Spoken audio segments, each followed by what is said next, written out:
Welcome back. You're listening to the panel discussion, Coronavirus, the Need for a Vaccine Credential, sponsored by MITRE on Federal News Network. I'm your host, Jason Miller. My guests today are Tim Pados, the Vice President and General Manager of Government at IBM, JP Pollock, the Founder and Chief Architect at the Commons Project, and Dr. Jay Schnitzer, the Vice President and Chief Technology Officer and Chief Medical Officer at MITRE.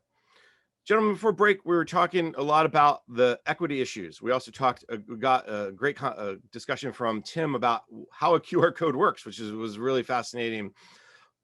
One thing that really pops up during our conversation is the fact that we're able to do the things we are today. We're able to talk about this idea of vaccine credentials because of a confluence of issues. And I'd like to start with the technology side of this. And maybe, Tim, start us off. The fact that cloud and IoT and devices and all these things have come together at this time made this discussion of the vaccine credential possible. Talk to me about what the build up to that. Yeah, well, so again, I mentioned earlier on in our conversation that, 3 to 4 to 5 years ago, if it was 2015, had COVID hit and we started talking about digital health credentials, we would have taken a completely different approach, right? Because the type of capabilities that are real now, that are industrial strength and are proven, they've all come to age at sort of the same time, right? So when you think of blockchain as being sort of core to this, but also the importance of a hybrid cloud capability so that we can share information across an ecosystem, across different cloud environments, things like IoT and having information out at the edge where I can actually put a credential on my phone, the security that goes with it. Each one of these capabilities, IoT, hybrid cloud, artificial intelligence, blockchain, are each transformational and revolutionary in their own right. As transformational and revolutionary as like e-business was in 2000, yet they're all happening at exactly the same time. They're converging exactly at the same time that we need them to, and at the same time that we have this demand, which is we have a big problem where desperate times call for desperate measures.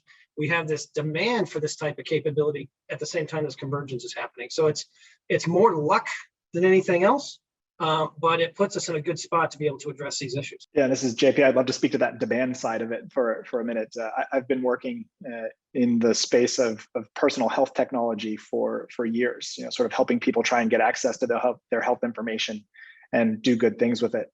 And we've had this promise of digital health revolution. People are going to have apps and services on their phone that manage their health as effectively or more effectively than their doctor could.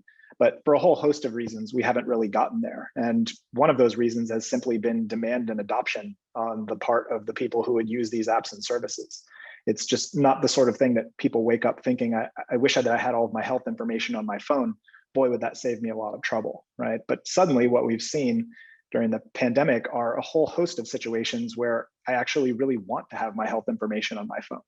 And so, we're seeing the demand for people. I need to get access to my immunization record. I need to get access to recent test results. And I need to bring that down to my device so that I can, get on a flight or walk into a venue. But on the other side of it, those airlines and venues and governments suddenly have a need to be able to access this information in a way that doesn't come from a centralized database, but comes from people's devices. And the confluence of this dramatic uptick in demand over the last year, along with the readiness of these technologies, as Tim described, has really put us in position for a pretty substantial movement forward in this domain. And Jason, this is Jay. I would add to that, and I agree with everything that Tim and JP just said. I would add to that COVID, the last year and a half, has been an enormous catalyst for all of these events. We had all this buildup of technology and capability and convergence, as Tim said, and now we've had this surge in demand where the users say, gee, not only would it be useful to me, I actually need it, I must have it, it's essential for me, and I want it. Big difference from what it was 2 years ago. But that's also spanned other types of technologies in healthcare, such as telehealth and telemedicine, which have seen an enormous upswing in utilization over the past year. And that is likely to be sustained into the future. So at some point, we want to talk about what are the future implications for all this post-COVID. But I can tell you, for some of these things, they're here to stay, and that's a good thing. Jay, you bring up telehealth and telemedicine. I think let's go down that path for a second too, because that also showed a huge demand. That's been around for years. There's been examples of, for instance, in the Indian Health Service or the Veterans Affairs Department that have tried to kind of use more telehealth to give access to more patients, so the veteran doesn't have to drive 150 miles to the nearest, Veterans Health Center. All of a sudden, COVID made that necessary, not just possible, but necessary. And then all of a sudden, we used it and go, oh, that actually is not so bad. It actually is, a 99% solution or 95% solution. So walk me through why how this vaccine credential idea kind of continues to build on the comfortability that we've had with telehealth and telemedicine over the last year. Well, I think people are getting more and more, individuals are getting more and more comfortable with having technology as part of their healthcare and healthcare delivery and their healthcare infrastructure, whatever it is. And so, it used to be that most of us wanted to go in person to see our doctor when it was time to get a checkup or a follow-up visit or our next thing, never thinking that maybe a phone call or a video conference like this would be the way to do it. And so we just kind of always did that and always preferred it. But now, by the way, if you're calling for a follow-up visit or a quick check-in or a prescription refill, it's much easier if you don't. First of all, you can schedule an appointment on much shorter notice. Secondly, it doesn't take nearly as much time. You don't have to find a sitter for the kids. You don't have to get changed into fancy clothes. You don't have to jump in your car and drive and then find a place to park. You can just get on your computer and have a conversation. Next thing you know, your prescription's renewed. And suddenly people are realizing there are real advantages to all of us in our everyday lives from having these capabilities and being able to use them at scale. And we're going to continue to do so for many, many things going forward. Yeah, that's exactly right. Now, one of the questions I get asked from government leaders is, okay, we made all these investments in remote working capability, made all these investments in modernizing our back end to go to hybrid cloud because we need to be able to scale up and down, all these types of things that we've done to build greater business resiliency and more flexibility and agility in the last year. Is that going to go away? And the answer is no. They may scale down, right? And we may scale down the operations, but we need to be ready for whatever the next big thing is, right? Whether it's the next pandemic or some sort of big climactic event. Who knows? Godzilla, right? We need to be ready to be able to scale back up when the time comes. We are living in an increasingly interconnected and therefore fragile society. About a month ago, one cargo ship went off course by 30 yards, okay? 30-yard navigational error, got stuck in the Suez, and that had global repercussions, starting first in Europe with the price of commodities and oil, but then rippled into the rest of the world in a very short period of time. It's all about how do we become more resilient, flexible, and agile to handle whatever the next thing is. I love this conversation. We got to mention Godzilla, which is awesome, right? And when Jay talked about, we all look forward to going to see our doctor in person. Maybe I'm just the outlier here, but I always would prefer not to have to see the doctor ever. This actually opens the door really nicely to a broader discussion about the vaccine credential is not just about the vaccine credential. It's really the first step toward a much bigger, broader use of online, digital, whatever we're going to call it, approaches to healthcare, to other things. Maybe JP, lead us off with this discussion about how does this vaccine credential open the door to more, to better, to what are the benefits that maybe are coming down the road? Yeah, I think that the vaccine credentials and these digital health technologies are opening the door for a few different kinds of opportunities. So one is just following, exactly the line of where this stuff is heading. So, information that's on my phone and is verifiable that I can put to use in lots of other settings. So, we're starting with COVID vaccines and COVID testing, but we've talked about people needing to be able to bring their immunization records to school to get into colleges, sending their entire immunization records for kids to go to camps, things along those lines. That's a perfectly logical and very easy to imagine next step for this sort of work, right? What other things might I want to prove from my healthcare information that now I'll be able to do so? But Jay had started touching on some of the other directions that this is going to go, which are more related to, now that people understand that they can have healthcare information on their devices, that they can manage healthcare, that they can manage their healthcare remotely and digitally. What other doors is this going to open in the future?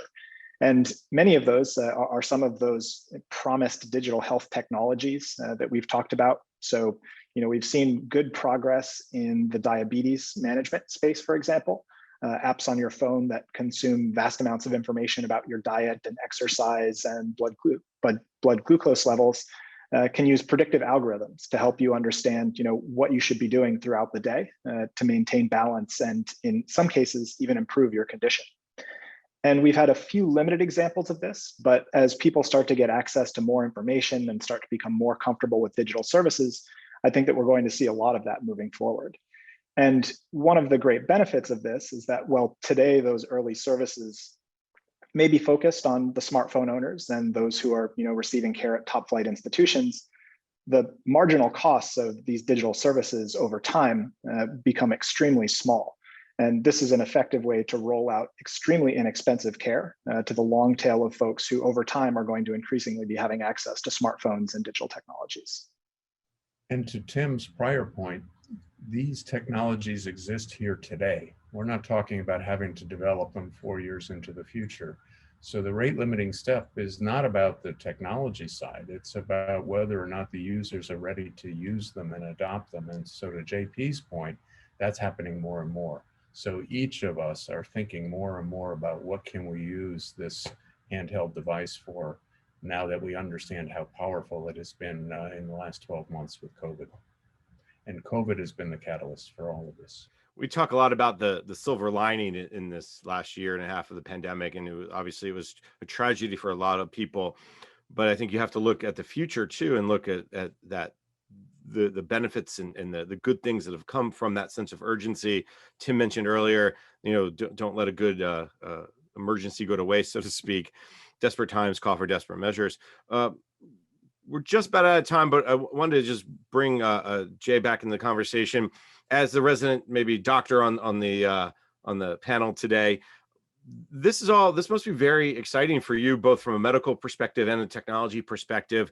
This idea that the vaccine credential is real, it can work, it can make a difference. What has to happen for people to start using it, to have trust in it? What role does maybe the government have to play, if any? Where do you see, how do we get from here to there, so to speak, with people using the credential and feeling comfortable with it? Well, I think it's happening already. I think people are getting more and more comfortable with the idea. I think we have to have transparency. We have to recognize the concerns and answer the questions completely and honestly and openly and transparently, and acknowledge that people have legitimate concerns, that we have to meet them where they are. That's happening. We also know that there's more and more of a demand for this. So as that's increasing, that's going to persuade people that this is important. We also know that vaccines are working. And by the way, that's my take home and takeaway plea is please, please, please get vaccinated. We have over 50% as of today, over 50% of the American population vaccinated. That's great. It's working. All the numbers are going in the right direction. If we get to higher numbers, future state, we won't need a credential. Why? Because if we have enough of us vaccinated, nobody will need to verify or present a credential, because we'll know we're all vaccinated. So future state, I hope we all get vaccinated and make at least this particular credential obsolete. But in the meantime, having it gives you a whole spectrum of choices of things you could do that you couldn't do otherwise. All right, very well said. Unfortunately, we are out of time for today. So let me thank my guests. Tim Paidos is the Vice President and General Manager of Government at IBM. JP Pollock is the founder and Chief Architect of the Commons Project. And Dr. Jay Schnitzer is the Vice President and Chief Technology Officer and Chief Medical Officer at MITRE. Tim, JP, Dr. Jay, thank you so much for taking the time. Thank you so much for having us. Thank you. It's great to be with you. I'm Jason Miller, and you've been listening to the panel discussion, Coronavirus, the Need for a Vaccine Credential, sponsored by MITRE on Federal News Network. For more on this discussion, visit federalnewsnetwork.com and search MITRE.